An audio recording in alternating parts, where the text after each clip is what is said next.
Hello friends, അസ്സാം വലൈക്കും. Welcome back to my YouTube channel. കുറേ കാലമായി പറഞ്ഞിട്ടില്ല, കിട്ടുന്നില്ല. അപ്പോൾ എന്ത് ചെയ്യുന്നുണ്ടല്ലോ, ഈ ചൊരക്കായോ അങ്ങനെ എന്താ പറയുന്ന സാധനമല്ലേ ഇത്. ഞാൻ ആദ്യമായിട്ടാണ് ഇവിടെ മേടിക്കുന്നത്. നമ്മുടെ ഇവിടെ നിന്ന് ഇത് അത്ര ഇതായിട്ട് കാണാനൊന്നുമില്ല കേട്ടോ. ഇത് ഇന്നലെ പച്ചക്കറി മേടിക്കാൻ പോയപ്പം കണ്ടപ്പം മേടിച്ചാണ്. അപ്പോൾ എന്താ, ഞാനിത് തോരൻ വെക്കുക കേട്ടോ. സത്യത്തിൽ ഇത് എങ്ങനെ വെക്കുന്നതെന്നോ ഒന്നും എനിക്കറിയത്തില്ല. മറ്റേ നമ്മുടെ ആ വെറൈറ്റി ഫാർമറില്ലേ, ആ പുള്ളിക്കാരൻ്റെ വീഡിയോയിൽ ഞാൻ ഈ സാധനം കണ്ടിട്ടുള്ളൂ. അപ്പം എന്താ, ഞാൻ തോരൻ വെക്കാൻ കൊള്ളാമായിരിക്കും എന്നുള്ള പ്രതീക്ഷയിലാണ് ഞാൻ തോരൻ വെക്കാനായിട്ട് അരിയുന്നത് കേട്ടോ. അപ്പം ഞാൻ യൂട്യൂബിനകത്തൊക്കെ കണ്ടേക്കുന്ന ഇച്ചിരി കൂടി വലുതാക്കി എങ്ങാണ്ടാന്ന് തോന്നി ഇത് അരിയുന്നത്. പക്ഷെ നമ്മളിങ്ങനെ എല്ലാം ഈ കൊത്തി അരിഞ്ഞ് എനിക്കങ്ങനെ വലുതാക്കി അരിയാനും വലിയ സുഖം തോന്നിയില്ലേ. അപ്പം ഞാൻ അത് നല്ല പോലെ കൊത്തി അരിഞ്ഞാണ് തോരൻ വെക്കാനായിട്ട് എടുത്തത്. എല്ലാം നല്ല കുനുകുനായിട്ട് അരിഞ്ഞ് എടുത്തു കേട്ടോ തോരൻ വെക്കാനായിട്ട്. എന്നിട്ട് ഇനി ഇതിനകത്ത് നല്ല വെള്ളമയമുണ്ട്. ഇനി ഇത് പിഴിഞ്ഞ് കളഞ്ഞിട്ടാണോ തോരൻ വെക്കുന്നത്, എങ്ങനെയാണെന്നൊന്നും എനിക്കറിയത്തില്ല കേട്ടോ.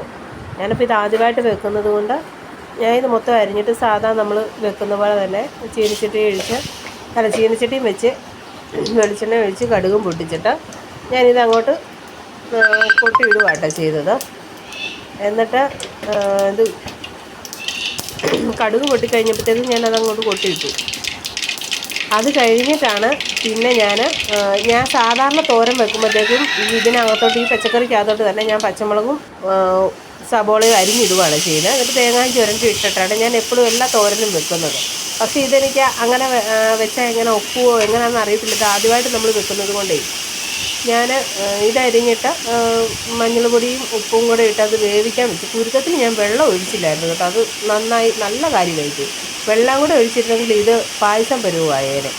അതുപോലത്തെ ഭയങ്കര വെള്ളമായിരുന്നു ഇതിനകത്ത്. ഞാൻ ഇത് അടച്ചു വെച്ചിട്ടേ പിന്നെ തുറന്ന് നോക്കിക്കൊണ്ട് പച്ച കളറ് വെള്ളം കിടക്കും. അതിൻ്റെ കളറും എല്ലാം കൂടെ ഇറങ്ങിയിട്ട് പച്ച കളറ് വെള്ളം. ഞാൻ ഓർത്ത് പടച്ചാൻ ഇത് കൊള്ളത്തില്ല, ഇതിന് കളയണമെന്ന് ഓർത്തു. പക്ഷെ വലിയ കുഴപ്പമൊന്നും ഉണ്ടായില്ല കേട്ടോ തോരൻ വെച്ച്. പിന്നെ ഞാൻ കഞ്ഞിക്ക് അടുപ്പിൽ തീ കത്തിച്ച് കഞ്ഞിക്ക് വെള്ളവും എല്ലാം വെച്ച് എനിക്കിന്ന് അത്താക്ക് മരുന്ന് മേടിക്കാനായിട്ട് ആശുപത്രിയിൽ പോകണമായിരുന്നേ. അപ്പം പെട്ടെന്ന് പണിയൊക്കെ ഒതുക്കിയിട്ട് പോകാനായിട്ട് പിന്നെ തേങ്ങയും പൊട്ടിച്ച് തേങ്ങ ചതച്ചിട്ട് ഞാൻ അതിനകത്തോട്ട് ഇട്ട് കൊടുക്കുക കേട്ടോ ചെയ്യുന്നത്. അപ്പം തോരനൊന്നും കുഴപ്പമില്ല, ഇത് നല്ല തോരനായിരുന്നു കേട്ടോ. അപ്പം നിങ്ങൾക്കുണ്ടല്ലോ, വീഡിയോ കണ്ടിട്ട് ഇഷ്ടപ്പെട്ടാൽ ലൈക്ക് ചെയ്യാനും ഷെയർ ചെയ്യാനും സബ്സ്ക്രൈബ് ചെയ്യാനൊന്നും മറക്കല്ല് കേട്ടോ. വീഡിയോ ഒക്കെ ആയിട്ട് ഞാൻ പതുക്കെ വരാം.